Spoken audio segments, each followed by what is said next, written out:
سامنے کسی کی بولتی بند ہوتی تھی تو وہ ذات صرف فاروق اعظم رضی اللہ عنہ کی تھی. حضرت عمر رضی اللہ عنہ وہ قوت اور وہ طاقت والی وہ شخصیت ہے کہ جس کے سامنے بڑے بڑے مکے کے جو سورما تھے ان کی بولتی بند ہوتی تھی تو آقا علیہ الصلوۃ والتسلیم نے رب کریم سے مانگ کے عمر لیا, اے اللہ مجھ کو عمر عطا کر دے. تو پتہ یہ چلا کہ اسلام نے, اللہ رسول نے ایسے لوگوں کو بہت پسند کیا ہے کہ جو قوت والے رہے, جو طاقت والے رہے, کہ جن کی زبانوں پر رب کریم نے حق کو جاری کیا اور جن کے ہاتھوں میں یہ قوت تھی اور ان کے قدموں میں یہ استقامت تھی کہ وہ سیسا بنائی ہوئی, سیسا پلائی ہوئی دیوار بن کے اسلام کے لیے کھڑے ہو گئے. تو آج انہی بزرگوں کا یہ فیض چلا, صدیق و عمر, عثمان و حیدر, سعد و سعید, طلحہ زبیر, خالد بلال, صلاح الدین ایوبی, نور الدین زنگی, اور اسی طرح سے محمود غزنوی, اور یہ سلسلے جو چلتے چلے گا یہ قیامت تک چلتے رہیں گے. تو جس وقت میں ہند کی زمین پر ہندو نواز اکبر آیا تو سامنے مجدد الفسانی تھے, اور جس وقت میں نجدیت کا طوفان اٹھا تو بند باندھنے کے لیے میرے خدا نے احمد رضا خان کو بھیج دیا. فاضل بریلوی رضی اللہ عنہ نے وہ فتنوں کا دور دیکھا, اور یہ ہمارے وہ بزرگان دین ہیں کہ رب کریم نے ان کو وہ دوربین نگاہیں عطا کی تھی کہ آنے والے زمانے کو انہوں نے پہلے سے بھانپ لیا تھا. اعلیٰ حضرت امام اہل سنت کا صرف میں ایک کمال آپ کو بتاتا ہوں اور آپ کو سن کر جو ہے وہ اس امام سے آپ کی عقیدت اور زیادہ بڑھے گی. دیکھیں ہم لوگ رہتے ہیں عجم میں اور ہمارا امام بھی عجم کا, ہند کا, تو ہم لوگوں کی محبت ہے کیونکہ ہم بھی ہندی, ہمارا امام بھی اس زمین سے تعلق رکھنے والا. تو عجم کے جو لوگ امام بھی اجمی, ہم بھی اجمی ہیں, تو ہمیں اس وجہ سے عقیدت. بات تو یہ ہے کہ عرب میں آپ کے امام کی کیا اہمیت, وہ میں آپ کو بتا رہا ہوں. مسئلہ یہ ہوا کہ ایک بہت بڑے عالم دین وہ تشریف لائے بلاد عرب سے, ملک شام سے, اور انہوں نے 12ویں شریف یہاں پاکستان میں دیکھی, بالخصوص شہر کراچی میں. جب پلٹ کر یہاں سے واپس وہ اپنے ملک میں گئے تو ان سے صحافیوں نے یہ سوال کیا کہ آپ پاکستان گئے تھے, آپ نے پاکستان میں کیا دیکھا؟ تو وہ زمانے کا اتنا بڑا عالم, عظیم فقیہ اور اتنا بڑا خطیب اعظم, منبر کا شیخ, وہ کہے کہ میں نے پاکستان میں عشق رسول دیکھا, میں نے 12ویں شریف دیکھی, میں نے جشن ولادت منانے کا جو والہانہ ان کا انداز تھا میں نے وہ دیکھا. اور اس کے بعد جو اس نے بات کی وہ بات یہ کہ ہم اہل شام, ہم آقا علیہ الصلوۃ والتسلیم سے بہت محبت کرتے ہیں اور بڑی عقیدت سے ہم میلاد شریف مناتے ہیں. ہماری پیدائش سے لے کر ہماری موت تک ہماری خوشی اور غم ہو تو ہر جگہ پر میلاد شریف ہوتا ہے, لیکن جیسا میلاد میں نے کراچی میں دیکھا اس کی مثال نہیں ملتی. جس انداز میں ان کا میلاد منانے کا طریقہ کہ یہ نعتیں بھی پڑھ رہے ہیں, جھنڈیاں بھی لگا رہے, چراغا بھی کر رہے ہیں, کھانا بھی کھلا رہے, اور ایسی والہانہ عقیدت تھی کہ پورا شہر کی جو سڑکیں تھی وہ بھری ہوئی تھی اور ہر جگہ سے یا نبی سلام علیکہ کی صدائیں آ رہی تھی. تو وہ یہ کہتا کہ میں نے ایسے میلاد کی صورت شاید دنیا میں نہ ملے, اور یہ میلاد ان کو منانے کا یہ انداز اگر ان کو کسی نے دیا ہے تو اس مرد قلندر کا نام احمد رضا خان ہے. یہ فاضل بریلوی رضی اللہ عنہ کا کمال ہے کہ جنہوں نے عشق رسول کی یہ گٹی جو ہے وہ اپنے چاہنے والوں کو پلا دی ہے. میں صرف ایک بات آپ کو کہہ رہا ہوں, دیکھیں اعلیٰ حضرت امام اہل سنت نے 1000 کتابیں لکھی. شاید ہی دنیا میں کوئی ایسا ہمارا عالم ہو, میں نے تو ابھی تک نہیں دیکھا, کہ جس کو میرے امام کی 100 کتابوں کے بھی نام یاد ہو. میں نے نہیں دیکھا, ہو سکتا ہو, میں نے نہیں دیکھا. میرے امام نے 1000 کتابیں تحریر فرمائی, اور وہ 1000 کتابیں 10 اور 20 صفحے پر مشتمل کتاب نہیں, میرے امام کی 30 جلدوں پر مشتمل فتاوی رضویہ بھی ایک ہی شمار کیا جاتا. وہ اعلیٰ حضرت امام اہل سنت محدث بریلوی رحمۃ اللہ علیہ, اب ان کو ہم نے کیا پہچانا, کیا جانا, کیا ہم نے ان کو سمجھا ہے؟ ہمیں تو بس یہی پتا ہے کہ چمک تجھ سے پاتے ہیں سب پانے والے, انہوں نے لکھی ہے. اے مصطفیٰ جان رحمت پہ لاکھوں سلام, انہوں نے لکھا ہے. لم یاتی نظیر و کفی نظر, انہوں نے لکھی ہے. سب سے اولا ہو اعلیٰ ہمارا نبی, یہ انہوں نے لکھا. یہ سارے کلام اعلیٰ حضرت امام اہل سنت کے ہیں. میں نے کہا فاضل بریلوی رضی اللہ عنہ کی کتابوں کے میں نام لینا شروع کروں گا تو آپ سمجھیں کہ شاید میں نے قرآن کی آیتیں پڑھنا شروع کر دی ہیں.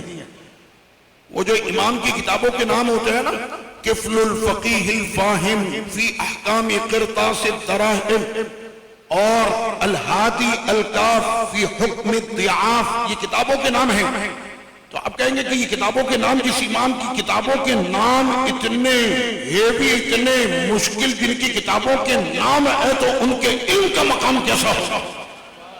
فاضل بریلوی رضی اللہ عنہ کے لیے دو لفظوں کے اندر میں آپ کے مزاج کے مطابق گفتگو کر رہا ہوں تاکہ عوام کو بات سمجھ میں آ جائے. اگر آپ کے سامنے کوئی ایسا شخص ہونا کہ جس کو نعت شریف پڑھنے سے تکلیف ہو، میلاد شریف پر جس کو تکلیف ہو جائے، حضور کے ذکر کرنے سے اگر کوئی ایسا بندہ مل جاتا ہے تو سوال یہ ہوتا ہے سامنے سے، ارے بھائی ہم تو داتا صاحب سے بڑی محبت رکھتے ہیں، کل داتا صاحب کا عرس تھا، ہمیں داتا صاحب سے بڑی محبت، ہمیں بھی ہے، ہمیں خواجہ صاحب سے بھی بڑی محبت ہے نا، ہمیں بھی ہے، ہمیں غوث پاک سے بڑی محبت کہنا وہ تو بڑے پیر صاحب، ہمیں بھی ہے. آپ جیسی کہیں گے نا کہ مجھے امام احمد رضا خان سے بڑی محبت ہے تو سامنے سے جواب نہیں آئے گا. اعلیٰ حضرت فاضل بریلوی رضی اللہ عنہ اس امام کا نام ہے کہ جس نے دودھ کا دودھ پانی کا پانی کر کے دکھا دیا اور تمام گستاخوں کو بے نقاب کر کے ان کو ایسے اپنے سے دور کر دیا جیسے دودھ سے مکھی کو نکال کے پھینک دیا جاتا. یہ ہے امام اہل سنت اعلیٰ حضرت کا کمال. اور فاضل بریلوی رضی اللہ عنہ کہ صرف آپ اس امام سے محبت کرنے لگ جائیں، اپنی اولادوں کو اس امام کا محب، محبت کرنے والا بنا دیں، میں منبر پہ آپ کو ضمانت دیتا ہوں کہ قیامت تک آپ کی نسلوں میں کوئی بے ایمان پیدا نہیں ہو سکے گا. صرف اس امام سے اگر محبت کر لی جائے، اس امام کو سمجھنا اور اس امام کو جو ہے جاننا، یہ تو بہت بڑی بات ہے. صرف امام سے اگر عقیدت رکھ لے تو میں آپ کو ضمانت دیتا ہوں کہ انشاءاللہ قیامت تک نسل ایمان پر سلامت رہیں گی. فاضل بریلوی رضی اللہ عنہ کا زمانہ ہے، آپ کے ہم عصر ایک عالم ہے جن کا نام ہے سیدنا وسیع احمد محدث سورتی رحمۃ اللہ علیہ، سورت پور کا یہ عظیم محدث. ہر وقت ان کی زبان پر امام اہل سنت کا ذکر ہوتا. تو کسی نے پوچھا کہ حضور آپ بھی کسی سے کم تھوڑی، آپ کے فقہ کا یہ عالم ہے کہ عجم تو عجم، عرب کے اندر آپ کی فقہ کی توتی بولتی ہے. محدث سورتی کی بات کر رہا ہوں، عرب بھی آپ کے فقہ سے اتنے متاثر ہیں. وہ وسیع احمد محدث سورتی کی زبان پر ہر وقت ذکر ہو امام اہل سنت کا، نہ آپ ان کے مرید، نہ آپ ان کے شاگرد، نہ آپ نے ان سے پڑھا، آپ بھی کسی سے رتبے اور مقام میں کم نہیں، تو پھر اس امام کا ذکر اتنا کیوں کرتے ہیں؟ تو وسیع احمد محدث سورتی رحمۃ اللہ علیہ نے کیا فرمایا سنو. آپ نے فرمایا، آنکھوں میں آپ کے آنسو تھے، فرمایا کہ تم جس امام احمد رضا خان کی بات کرتے ہو کہ ان کا ذکر میری زبان پر ہر وقت کیوں رہتا؟ مجھ کو علم میرے استادوں سے ملا، بالکل ٹھیک ہے. مجھ کو طریقت اور مریدی اور مریدیت، مجھ کو خلافت میرے پیر و مرشد سے ملی، علم استادوں سے ملا، مریدی مجھ کو میرے مرشد سے ملی ہے، اور مجھ کو ایمان احمد رضا خان نے دیا ہے. اب سمجھ میں آ رہی ہے آپ کے فاضل بریلوی رضی اللہ عنہ نے کیا کیا؟ آج چہروں پر داڑیاں سجی، سروں پر امامے سجے،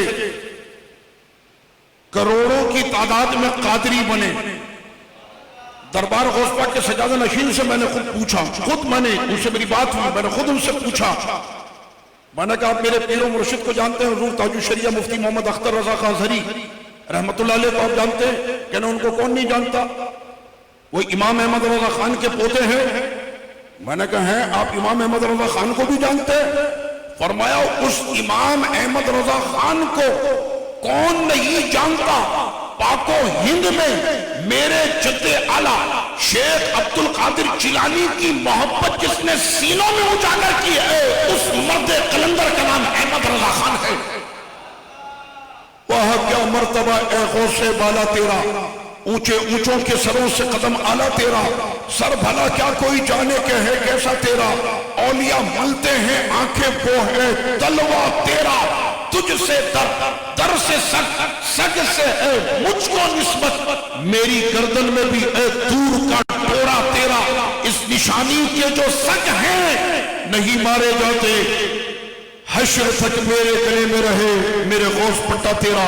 اعلیٰ حضرت نے یہ پٹے اور یہ قادریوں کو جو تحفے ملے، آج پاک و ہند میں صرف قادریوں کی تعداد کروڑوں میں ہے، اور یہ کروڑوں قادری جو غوث کے پٹے کو لے کر چلتے ہیں، یہ پٹا ان کو احمد رضا خان نے دیا ہے۔ کمال آپ کو پتہ چل رہا ہے فاضل بریلوی رضی اللہ عنہ نے کیا کمال کیا ہے کہ آج کتابیں لکھنے والے تو بہت آئے نا، ہم نے تفسیر پہ بہت کتابیں لکھی، ہم نے حدیث پہ کتابیں لکھی، ہم نے فقہ پر کتابیں لکھی، ہم نے اصول پر کتابیں لکھی، ہم نے مکتبے بھر دیے، ہم نے حدیث کی شروحات اتنی لکھی کہ ہم نے مکتبے بھر دیے کراچی سے بیروت تک، ہم نے سارے مکتبے اور ہماری اتنی ہزاروں کتابیں ہم نے چھاپ دی۔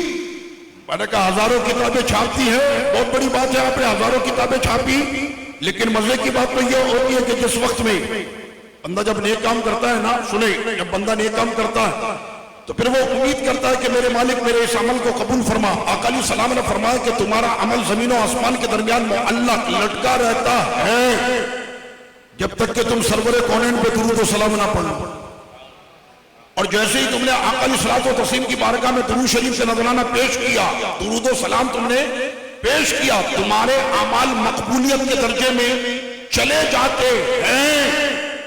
کام تو بہت کر لیے، اعمال تو ابھی مقبولیت میں پہنچے نہیں، درود و سلام پڑھو گے تو مقبول ہوں گے۔ کتابیں ہزاروں لکھ ڈالی، لیکن جب درود و سلام کی بات ہوتی ہے تو پھر سب کو احمد رضا خان کی چوکھٹ پہ ادھار لینے آنا پڑتا۔ مصطفیٰ جان رحمت پہ لاکھوں سلام، شمع بز میں ہدایت پہ لاکھوں سلام۔ میں نے کہا یہ سلام لکھا تو امام احمد رضا خان نے لکھا۔ میں ابھی کوئی بھی ایسی گفتگو نہیں کر رہا کہ جس کے اندر آپ کہیں گے کہ جناب یہ تو عوامی ذہن سے ہٹ کر بات ہو گئی، میں وہ بات کر رہا ہوں جو عوامی ذہنوں کے مطابق ہے۔ فاضل بریلوی رضی اللہ عنہ کو آپ جانتے؟ ہم نہیں جانتے، کوئی بھی نہیں جانتا۔ میں آپ کو حقیقت بتا رہا ہوں، ہم امام اہل سنت کو جانتے ہی نہیں ہیں۔ چھ جائے کہ ہم نے 4-6 نعتیں ہم نے سنی، بس یہی پتا کہ امام احمد رضا خان نے بس یہی کام کیا۔ میں نے کہا آپ نے ان کی فقہ کو پڑھا، آپ نے حدیث دانی کو جانا، آپ نے قرآن فہمی کو سمجھا، آپ نے ان کے ترجمہ قرآن کو سمجھا، امام اہل سنت کی منطق، فلسفہ، اصول اور ان کے بنائے ہوئے ضوابط کو آپ نے سمجھا۔ احمد رضا خان کے زمانے میں اس زمانے کے وہ تمام علوم کا صرف عالم نہیں معلم بھی ہے، عالم نہیں معلم بھی ہے، اور ایک دو نہیں سینکڑوں ایسے علوم ہیں کہ جن کا ایجاد کرنے والا خود احمد رضا خان ہے۔ اب وہ ہے امام اہل سنت اعلیٰ حضرت۔ اب لیجئے جناب امام اہل سنت نے کیا کیا؟ دیکھیں جناب، حق جو ہوتا ہے وہ ہمیشہ پتھر پہ لکیر ہے، مٹتا نہیں ہے۔ حق ہمیشہ چھاتا ہے، مٹتا نہیں ہے۔ باطل مٹتا کیا ہے؟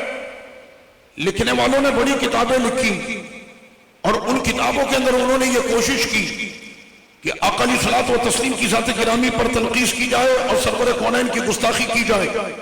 کتاب حفظ الایمان، عبارت کہ نبی کے علم ویسے ہی ہے، اس میں کوئی فرق نہیں، ایسا علم تو چوپاؤں کو بھی ہوتا ہے، معاذ اللہ۔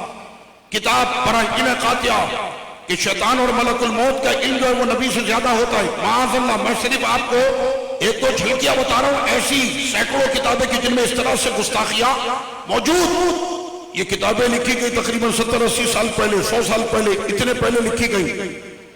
جب امام اہل سنت نے اپنا قلم اٹھایا، اس قلم سے ٹپکنے والی عشق رسول کی وہ سیاہی کہ جس سے آج بھی مکہ مدینہ کے ستون مہکتے ہیں، وہ جو قلم چلنا شروع ہوا، اور امام نے پھر جب پکڑا سرکار کے گستاخوں کو اور کہا کہ یہ رضا کے نیزے کی مار ہے۔ جب اہل سنت، امام اہل سنت نے قلم اپنا سنبھالا ہے، نتیجہ اس کے بعد کیا نکلا؟ عبارتیں بدلنے لگی۔ یہ میں آپ کو خود بتا رہا ہوں کہ آپ زیادہ پرانی نہیں، 30 سال پرانی کتاب اٹھا لیں، موجودہ دور کا بھی ایڈیشن اٹھا لیں، پوری کتاب بدل چکی، عبارتیں بدل چکی، اندر جو گستاخیاں تھیں وہ ساری نکالی گئیں، عبارتیں بدلی گئیں، قوم کے سامنے کہیں بے نقاب نہ ہو جائیں، عبارتیں بدلی گئیں۔ احمد رضا خان کو آج دنیا سے گزرے 100 سال سے زیادہ ہو گیا، جو 100 سال پہلے لکھا تھا قسم خدا کی آج بھی ویسے ہی لکھا ہوا ہے۔ فاضل بریلوی کو اپنی عبارت بدلنے کی کوئی جو ہے وہ زحمت نہیں ہوئی۔ ایک زمانے تک نعت خوانی کے خلاف، نعت خوانوں کے خلاف اور میلاد شریف کے خلاف جو ہے جناب زہر اگلا جاتا رہا، کتابیں بڑھتی رہی۔ ابھی ربیع النور شریف کا مہینہ سامنے آ رہا ہے، 4-6 دن رہ گئے، ربیع النور شریف کا مہینہ جشن ولادت مصطفیٰ صلی اللہ علیہ وسلم کا مہینہ سامنے آ رہا۔ سرکار کے غلاموں کے دل جو ہیں وہ خوشی سے جھوم رہے ہیں کہ آقا کی ولادت کا مہینہ آ رہا۔ تو ایسے وقت میں کہ جہاں مہینہ آنے لگتا ہے تو وہیں پر کچھ رسالے بھی تیار ہوتے ہیں۔ اب آپ کو غریب بچی کی شادی ابھی یاد آئے گی، ابھی یتیم بچہ یاد آئے گا، اسکول میں پڑھانے کے لیے بچوں کی کتابیں یاد آئیں گی، بچوں کے یونیفارم یاد آئیں گے کہ جناب میلاد شریف پر اتنا پیسہ خرچ کر دیا گیا تھا، یہ پیسہ کسی یتیم بچی کی شادی کرا دیتے۔ میں نے کہا اسی وقت میں یہ ساری چیزیں یاد آتی ہیں، جب میچ ہوتا ہے اس ٹائم پر بھی یاد کیا کرو، جب مہندی کے لاکھوں کے فنکشن ہوتے ہیں اس ٹائم پر بھی یاد کیا کرو، جب کروڑوں روپے جو ہے وہ فحش کاموں میں خرچ کر دی جاتے ہیں اس وقت میں بھی یاد کیا کرو۔ یہ صرف حضور کے میلاد کے وقت میں کیوں یاد آتا؟ لیکن احمد رضا خان آج بھی دلوں میں زندہ ہے، اور جب تک احمد رضا زندہ رہے گا، جو نعت نہیں پڑھتا تھا کل تک، آج اس کو بھی نعت پڑھنی پڑ رہی ہے، آج اس کو بھی نعت پڑھنی پڑ رہی ہے۔ اس لیے اس کو یہ پتا ہے کہ احمد رضا خان نے لوگوں کے سینوں کے اندر نعت کا یہ گلدستہ بیدار کر دیا، نعت کا یہ گلدستہ سجا دیا، حضور کے عشق کو کھول کر لوگوں کے سینوں میں اتار دیا ہے۔ اور جب تک یہ زندہ رہیں گے اسی طرح سے اپنے امام کا اور اپنے امام کے نظریے پر سرور کونین صلی اللہ علیہ وسلم کی جو ہے وہ نعتیں وہ پڑھی جاتی رہیں گی۔ ایک آخری بات کر کے میں اپنی گفتگو ختم کروں، اور بڑے توجہ سے سنی، اور وہ بات ہے کیا؟ امام اہل سنت کے وہ امام، وہ قرآن، حدیث، روایت، درایت، فقہ، منطق، اصول، فلسفہ، ریاضی، یعنی دنیا کے جتنے بھی علوم ہیں، احمد رضا نہ صرف ان کا عالم ہے بلکہ ان کا معلم بھی ہے، یہ تو ہے۔ اب صرف ایک بات میں کر رہا ہوں، بہت توجہ کرنی ہے، وہ بات یہ ہے کہ اعلیٰ حضرت امام اہل سنت کو کسی نے آ کر یہ کہا کہ حضور آپ کو فقہ کی کتابیں حفظ ہیں، آپ کو حدیث کی کتابیں حفظ ہیں، آپ کو شروحات حدیث حفظ ہیں، آپ کو منطق، فلسفہ، اصول اور یہ کتابیں آپ کو حفظ ہیں۔ لوگ یہ سمجھنے لگے کہ جس کو کتابیں فقہ کی حفظ ہوں کیا وہ قرآن کا حافظ نہیں ہوگا؟ یقیناً وہ قرآن کا بھی حافظ ہوگا، جس کو فقہ کی کتابیں حفظ ہیں وہ قرآن کا بھی حافظ ہوگا۔ اعلیٰ حضرت امام اہل سنت فرماتے ہیں کہ اس وقت تک ہم نے قرآن مجید حفظ نہیں کیا تھا، قرآن حفظ ہم نے نہیں کیا تھا، لوگ ہمارے نام کے ساتھ حافظ لکھ دیتے تھے، توجہ، لوگ ہمارے نام کے ساتھ حافظ لکھ دیتے تھے، ہم اس وقت قرآن کے حافظ نہیں تھے۔ تو امام اہل سنت کو آپ کے شاگرد نے کہا کہ حضور ایسا کرتے ہیں کہ لوگوں کو منع کر دیتے کہ آج کے بعد آپ کے نام کے ساتھ حافظ نہ لکھا جائے۔ تو امام اہل سنت جانتے کیا فرمایا؟ فرمایا کہ لوگوں کو منع نہ کرو۔ اب ہمارے یہاں کیا ہے، ہمیں اتنے القاب دیے جاتے ہیں، فلاں تو پیر طریقت تو رہبر شریعت تو فلاں تو حافظ تو علامہ تو فقامہ تو فقیہ تو یہ۔ اگر ہمارے لقبوں میں تھوڑی سی کمی کر لی جائے نا تو ہمیں غصہ آتا ہے، ہمارے لقب کو اس نے کم کر دیا۔ توجہ کریں، یہ جتنے لقب دیے جاتے ہیں اور لیے جاتے ہیں نا، ایک ایک لقب کی ذمہ داری ادا کرنی پڑے گی۔ یا تو ذمہ داری ادا کر دو، سچے ہو جاؤ، نہیں ادا کی قبر میں جواب دینا پڑے گا۔ کہ بہت خوش ہوتے تھے نا، لقب آپ کو بہت ملتے تھے، آپ بڑا خوش ہوتے تھے، آتا جاتا آپ کو کچھ بھی نہیں تھا، لیکن القاب آپ کو بہت چاہیے ہوتے تھے۔ آپ کے پوسٹر میں بھی اتنے القاب، آپ کے نام کے لیے بھی اتنے القاب لیے جاتے تھے، اس سے آپ کا نفس بڑا خوش ہوتا تھا۔ اعلیٰ حضرت امام اہل سنت کے سامنے جب یہ بات کی تو آپ نے فرمایا سنو، ہم لوگوں کو سب کو قرآن پڑھنا آتا ہے، اگر میں کسی سے سوال کروں تو سب کی کہیں گے جی جناب آتا ہے، آپ نے قرآن پڑھا ہے؟ جی پڑھا ہے۔ کس سے پڑھا؟ کہنا نانی سے۔ کس سے پڑھا؟ کہنا دادی سے۔ میں نے کہا کبھی آ کر آپ نے علامہ صاحب کو چیک کرا ہے میری تلاوت درست ہے؟ سمجھ میں آ رہی آپ کے کچھ؟ زمانے کا اتنا بڑا فقیہ، عظیم محدث، قرآن، حدیث، روایت، درایت سب کا وہ بادشاہ، معلم، اس کو کہنے والا شاگرد کہے کہ لوگوں کو منع کروں کہ آپ حافظ نہیں ہیں، منع کروں کہ آپ کے نام کے ساتھ نہ لکھے. ہم تو اپنے آپ کو یہ سمجھتے کہ جناب ہم نے سب کچھ پڑھ لیا. آپ کو پتہ ہی ہے قرآن ہے. ہمیں تو صحیح طور پہ درود شریف پڑھنا بھی نہیں آتا. جب ہم درود شریف پڑھتے ہیں نا اور سامنے کوئی عربی بیٹھا ہو، میں تو عربوں کے ساتھ رہتا ہوں، تو جس وقت ان کے سامنے ہمارے بڑے بڑے نامی گرامی جب درود شریف پڑھتے ہیں وہ یوں دیکھتے ہیں، اللہم صلی علی سیدنا، وہ کہتے ہیں صلی علی کیا ہے؟ وہ سین نہیں، وہ